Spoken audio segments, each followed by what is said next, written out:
In this episode, I'm going to have a look at the prevalent patterns that are going on with the planets.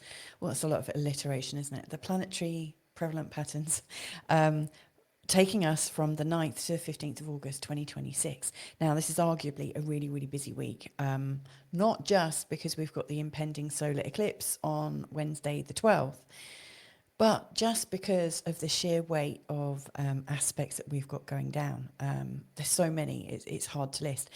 Though I've done it, but look at all of these blue aspects here. There's lots of Mercury ones. We've got 1, 2, 3, 4, 5, 6 different exact Mercury planet to planet aspects. We've also got quite a lot of Venus. So we've got 1, 2, 3, three of those, and we've also got a Mars one, 2 Mars ones as well.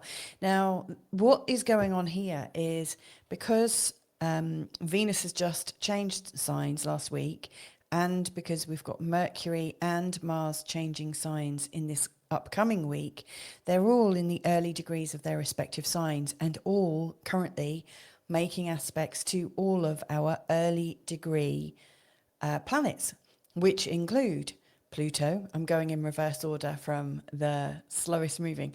Pluto, Neptune, Uranus. I'm going to include Chiron on this list as well. And, you know, Jupiter's just recently changed signs as well, though he's moving quite fast. And we've also got Saturn that's a little bit out of that reach. But essentially, Mercury, Mars, and Venus are all going to be making aspects to these slower moving planets. What does that mean for us? Well, it means that the consciousness, which is very difficult to process from these outer planets, i.e. Uranus, Neptune and Pluto, you know, they bring in the sort of generational energies and they bring in the hard to personalize energies. So for instance, Uranus appears, you know, like when he appears in your life right now, I've got him exactly opposite my natal Mars, which is interesting. Like Uranus brings in a sense of shock and sudden awareness and a restlessness, a feeling of I need to change, I need to do something. And so, you know, the fact that Venus, which is a personal planet talking about our personal values, Mercury, how we communicate and think and share and move around, and then Mars, how we defend ourselves and how we stand for ourselves and how we take action. All three of these, which are very sort of personalized, and help us to transmute energies of Uranus's change, they're all working together. So we're going to get that message about restlessness. We're going to get that message about change and independence. Similarly, the message that Neptune is transmitting to us about, well, at its highest energies, it could be union and a feeling of just being connected to everyone, you know, like this beautiful oneness. At its lowest, it can be about the depravity that we go to, you know, like where we try and lose ourselves. So, you know, the highest where we lose ourselves in fabulous union and transcendence, and the worst where we kind of try to forget ourselves and we lose ourselves because we can't bear to be ourselves. So I think, you know, with Neptune, we're always talking about a loss of identity. And so how are we doing it? You know, are we doing it through our values as represented by Venus, Mercury through our communication, or Mars through our need to defend ourselves? And then, of course, we've got Pluto. Let's not forget about him. You know, Pluto shows us what we try to control, hope we can get away with controlling, and also the disaster that happens when we are standing for what we want to control versus being in the flow of life. Like Pluto, I think, is here to teach us to surrender. And all of my best learnt lessons, and I'm sure I've got more to come, but the ones that I have learnt have all improved when I surrendered and not when I was being a jippy bastard and standing up to Pluto and saying, no, I am going to do this. No, and it didn't work. It started to work when I started to go with the flow, surrender, and to come into a bit more humility. And that's, I really honestly think Pluto's showing us that. We've also got Chiron in the early degrees of Taurus. So as you can see, there's this huge kind of alchemy going on, you know, because everything is interacting with each other. Now, let's not also forget that we have had a certain little configuration building. It's evolving this week. So people have spoken about Barbel's basket, starting from Pluto, connecting to Neptune, connecting to Uranus, connecting to Jupiter. Well, Jupiter's just moving out the way now. He is technically still connected very much to Neptune in a trine, Pluto in an opposition, though he is technically still in a sextile with Uranus, though he will be moving out of that soon. So the basket is still intact, but it's transforming because we've got Mercury moving into that top spot. So I got itchy nose. And we've also got Venus giving us another point. So it really is changing. I'm going to be talking about this a bit later on in this week, mainly because we've got a bit of space to do that just after the eclipse. And, you know, the idea, like if you've got something, which I have, I've already revealed that, haven't I? That my natal Mars is right here in opposition to Uranus. Maybe you've got a planet, especially if you're born at the end of November or into December, like I am. You'll be brimming most likely with Sagittarian energy. If you've got something in the early degrees of Sagittarius, they are going to be making up that space, that extra space. So all of these planets are going to be working on your Sagittarian energy. But I'm going to be talking about this as a very interesting midpoint here. And so this is a very important point of transformation. But the whole scheme of what we've been talking about this year is transforming, and it's going to continue to transform because, you know, Mercury is going to come into this place as well. And, you know, I think by the time Mars comes around, everything is really starting to shift and break down. But this is a very potent area. Now, if you've been following me for a while, you'll know that I was talking about Bubbles Basket, or the boat as I called it, that Pluto, like if we go right back, Pluto's the slowest moving planet. And, you know, so all of these members of this particular configuration, Jupiter, Uranus, Neptune. Oh, sorry, my nose is so itchy. All of these planets have at some point been in a conjunction with Pluto, and you know Pluto is our slowest moving planet, and so all of these are moving away from Pluto.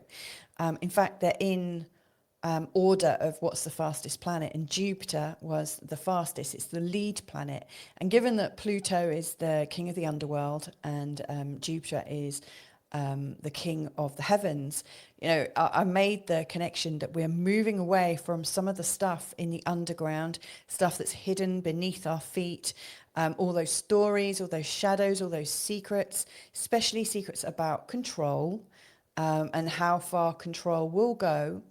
And things are opening up, and Jupiter, which loves truth and loves to make a big old noise about it, especially in the sign of Leo, like Jupiter is bringing us into the light. You know, he's a big old planet, so he gets a lot of attention. He's moving all of these old things into our awareness. And I see this absolutely working on a personal level with everyone I meet, and including, you know, myself. I'm owning this. But, you know, these stories are coming up more and more and more in the media, you know, that whatever has been hidden is coming out from whichever viewpoint you're looking at it from. So it's interesting. But now we've got Venus actually carrying the baton, as if Venus has been in a big old relay race, and she's surpassed Jupiter. And look, she's in her own sign. Venus is the ruler of Libra. And, you know, Libra is about justice. Libra is also about fairness. And Venus, which is about how we relate to people and also about our core values. I really see that as we're lightening things up, we're coming into a time when we're recognizing and where we're really seeing things in a new light. When Mercury makes a conjunction with Jupiter in the sign of Leo, all of these subjects are going to be lit up and they're going to spread really fast. So whether it's conspiracy theory, whether it's gossip, whether it's truth, whatever needs to spread is going to spread really fast because there's just no resistance to it, or very little resistance. So there's a lot to be going on with this week, you know, and you can't really see these patterns, can you? When you just look at the planets all spread out. But then, you know, there they are, all in that very magical alignment. Now, of course, that's not all. So if I break it down, you know, we've got Mercury going into Leo on Sunday the 9th. We've got Mars going into Cancer on Tuesday the 11th. On each of these different days, there'll be a separate video. And so I will focus more on Mercury. I will focus more on Mars. So, stay tuned for the individual breakdowns where I go in much, much deeper.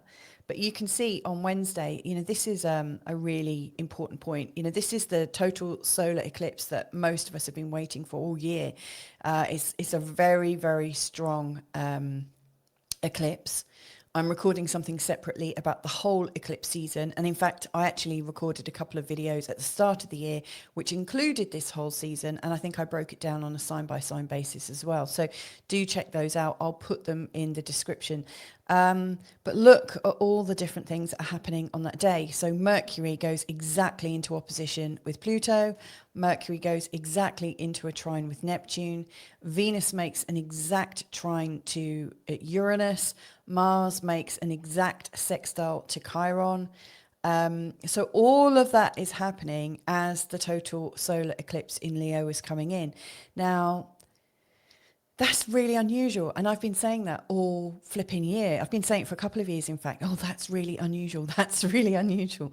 To have so many exact planet to planet connections is like really unusual. Like if we looked last week, it was a very quiet week, or it looked quiet because we had to think three maybe planet to planet exact aspects. This coming week is when it all takes place. Now, why is it important with these exact aspects? Why do I always put so much sort of emphasis on those? And I guess if we have a look at Venus and Uranus, which you can see are exactly in, this is actually the chart for the solar eclipse, by the way. As you can see, the sun and the moon at 20 degrees.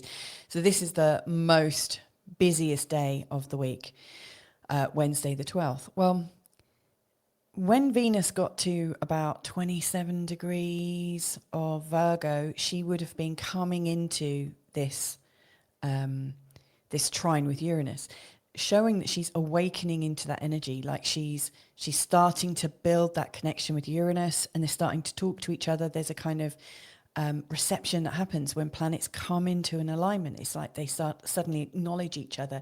They send a few messages to each other. And then that energy builds and builds and builds the closer they come to that exact moment when they're both at the same degree according to the signs they're in. This is a trine because they're both in air signs.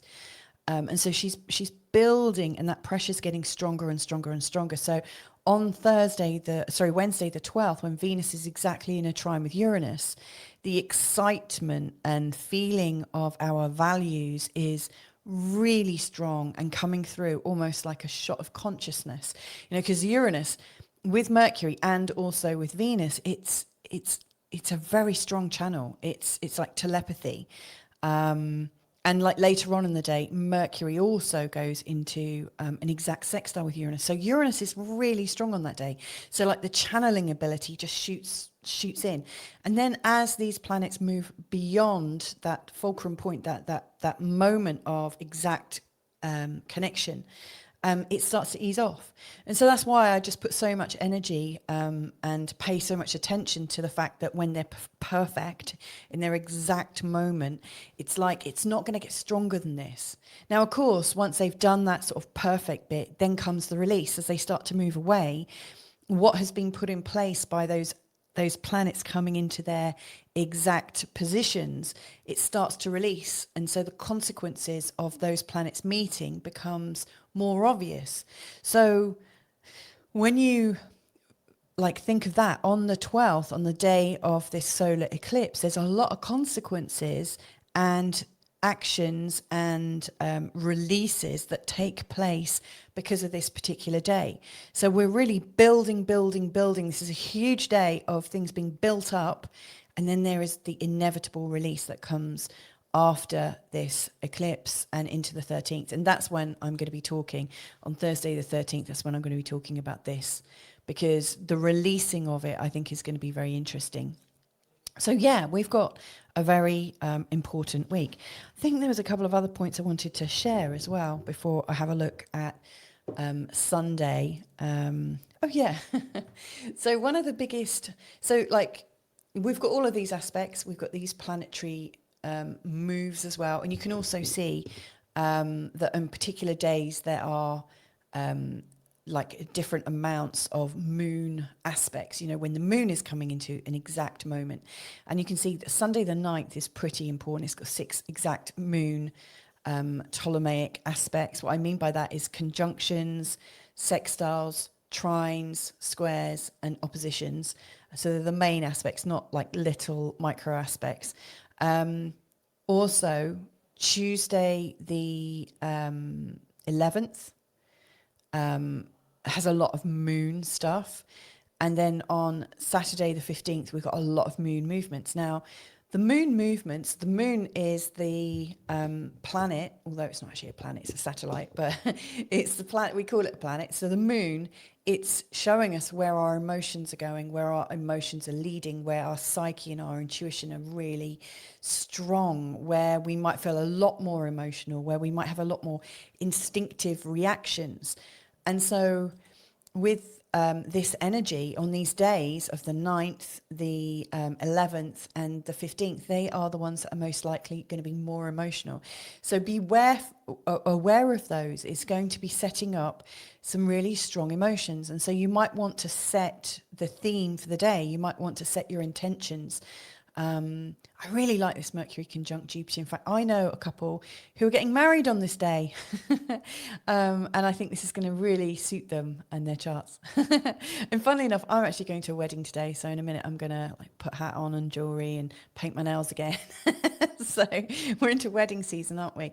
Anyway, let's get cracking. So this is a big week, suffice to say, and there's going to be a lot of episodes this week where I deep dive. So let's have a look more specifically into Sunday. So on Sunday then, we've got the moon going into Cancer, which is nice because actually later on the day of Saturday, I don't know why I went backwards there. I was hoping to see Saturday somehow, but I didn't. The night before, on Saturday night, we will have had the moon in a conjunction with Mars, and that can make us suddenly feel like we have to defend ourselves, like there's something worth fighting for. And that can be interesting, but in the sign of Gemini, which is quite intellectual, we can be a little bit too debatey. And, excuse me. It seems like I've got an itchy nose, like a throat that's about to break. And there's all these different things going on right now. It's like I want to get this information out. So yeah, I really think at the end of Saturday things would have been a bit scratchy. So as we're going into Sunday and the moon comes into the sign of Cancer, which the moon rules Cancer, we should be coming more into an instinctive place, more into a place where we want to be at home, where we want to be around people we can trust and go deep with and feel that sense of love and feel that sense of like we're protected. So that's a really nice way to start the day. Now we've got 6 moon movements, but before that happens, Mercury goes into Leo. So I want to talk about that and then I'll come back to that. So Mercury's all about he's all about our energies of communication, and he is all about buying and selling. He's a mover of things, so it really shows the flow of how information travels, but also how ideas develop. There are stages to everything, and with Mercury, everything moves really fast, including himself. And so actually he's going to be going into Virgo at the end of this month as well. So he's going into Leo. His form of communication is likely to change. So where he's just come from in the sign of Cancer is where people get a little bit moody with their communication and where people can be a little bit snappy and use information sometimes as emotional weapons. There is a real desire to talk about things that we love and to try and forge greater levels of closeness when Mercury is in Cancer, but when it goes wrong, it can get a little bit weaponized. As it comes into the sign of the sun, I'm going to call it, because it's Leo, it's ruled by the sun, the communication should get a lot more open, a lot more warm, a lot more expressive. If we think of the sign of Leo, Leo is really sort of creative, and Leo is known for being right in the center of things and taking up space and being on stage doing a performance. And so anywhere where you've naturally got that in your chart, or where you naturally feel like, yeah, I'm comfortable taking up space, I'm really comfortable expressing myself, I'm really comfortable telling that story and being center of attention for a moment, Mercury is going to really enhance that, because that's what he's going to do. So expect a lot more self-expression and radiance and confidence. Pride can come out in our conversations, because Leo's a very proud sign, and generosity as well. So you might find that there are very generous offers taking place right now, or if you're trying to shift something, it might be easier to do if you are talking from a place of open generosity. So yeah, that's important. Mercury is also about our sociability as well. And so I think, with Mercury and Leo, we're going to go into a very sort of social moment in time. The things it's really strong about, I think memory can improve, and we can be very sort of enthusiastic and inspiring in the things we're communicating. So it's important that, like, when you are communicating something, you understand that it might be I don't know if you heard that beep, but I've been connected to my Spooky 2 cold laser machine and it's finished its cycle. I don't know if that big beep came off in the recording or not, but anyway, I like this. I really recommend Spooky 2. I use it every day. So that was my blood purification program. So I had cold lasers going into my wrist, which I really love. Very comfortable. Anyway, yeah, so Mercury in Leo is building a big picture, and, it can be very persuasive. So if you've got messages to share, this is a really great time to share them, but just be really aware that what you're sharing right now is going to be remembered, because it carries more strength. So yeah, you want to maybe watch out for that. The shadow side is that, like, information can be really fixed. Leo is a fixed sign. It's very dogmatic, very proud, and it doesn't back down. If you've got boomer parents born with Pluto in Leo, you'll know that. Because that's a very, very sort of fixed way of being. That's the strongest expression of Leo that we have in our recent awareness, and that is the boomer generation, or the Pluto in Leo generation. So yeah, where is information becoming a problem, but and too fixed, where it's too dogmatic? But where can I be inspiring with my sharings? And here, like, I think the gift of it is to realize that my voice is enough to be heard, and that you trust yourself. So you're coming into your own self-trust. So I think it's going to be a great little flow, and I think that's going to energize things a lot over the next couple of weeks. Now, the moon aspects taking place on Sunday are as follows. Like I said, it's in a conjunction with Mars right at the end of Saturday and into Sunday. Then it's coming into a trine with a North Node, which I think is reassuring us that we are on the right page. We're stepping back in. We know what we're doing. So I think Sunday could be a day when you really feel like you've got the right plans. It's coming into the sign of Cancer, which I've already spoken about. We're likely to want to be close to home, around people that we love. It's also in a sextile to Chiron, which is very healing.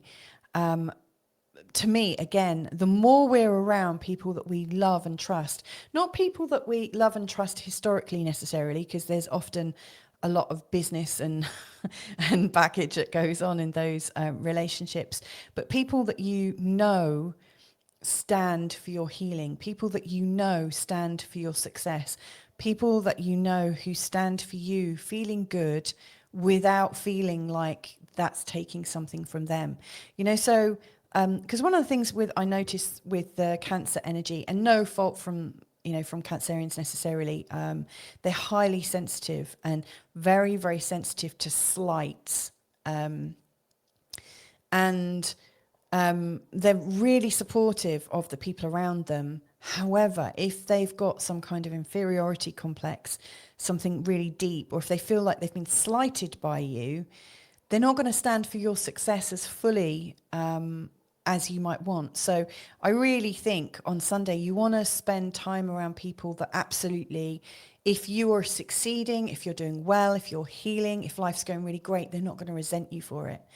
I don't mean to build a bad picture of Cancer at all. I'm married to one. I love Cancerians a lot. So it's just, you know, if you've got the choice of spending time with people that you've had some bad water with, like you've had some things and you think that maybe they don't stand for you so much, don't call them on Sunday. Like, give yourself some space. Spend time with people that are absolutely supporting you and that you support each other, that you're lifting each other up. So that sextile Chiron should just feel natural. You should be naturally helping each other. And it's so funny that I'm talking about sort of light feelings of resentment or envy, because the moon going into a square with Venus can absolutely show where there's little bits of sort of jealousy, a little theme of, don't like that. That doesn't feel so. It doesn't feel so magnificent, does it? You know, when you're aware that your good is kind of disputed or felt badly. So yeah, the moon coming into that square with Venus can absolutely trigger those moments, as can the square to Neptune. So the moon's going to be right in between this Venus and Neptune opposition. And actually, Venus is coming into it. She's going to go into it exactly on Monday the 10th. Now, Venus and Neptune are both planets to do with love. You know, Venus is the terrestrial, earthly love, and Neptune is the spiritual love, the union that I spoke about at the beginning. And so they both are talking about how we can love, but they're both really pulling across Aries and Libra. I would say Venus is stronger because she's in her own sign, but they're pulling each other. And so the moon is feeling really stuck in the middle here. You know, should I be nurturing my actual real love, or should I be holding out for the ideals? You know, because sorry, my earpiece is falling out now. I'm a real fidget today. So I do think that love is getting a little bit stuck around the ideals of ideals. Yeah, Neptune can put it into a little bit of murky water. So as we come to the end of Sunday, I would just say that things start to get a little faster, a little bit more inspiring, and maybe some of the feelings of uncertainty, possible light envy, resentment, you know, where you just don't feel quite so happy towards the people around you, or you might feel that energy coming back from them. I think it fades off, and I think it fades off fast. I think the Uranus and moon in a semi-sextile could indicate where we are a lot more spontaneous and a little bit more ready for some fun and excitement. Uranus and Gemini is definitely excitement. To me, this is playful, you know, so maybe like end the day with like games of Scrabble or cards, you know, where there's information, it's fast, it's lighthearted, and that you can still feel that feeling of belonging and togetherness, which the moon in Cancer is really asking for. So I'm going to leave that there. I hope that's helpful for you as an overview for the week ahead, but also preparing you for Sunday.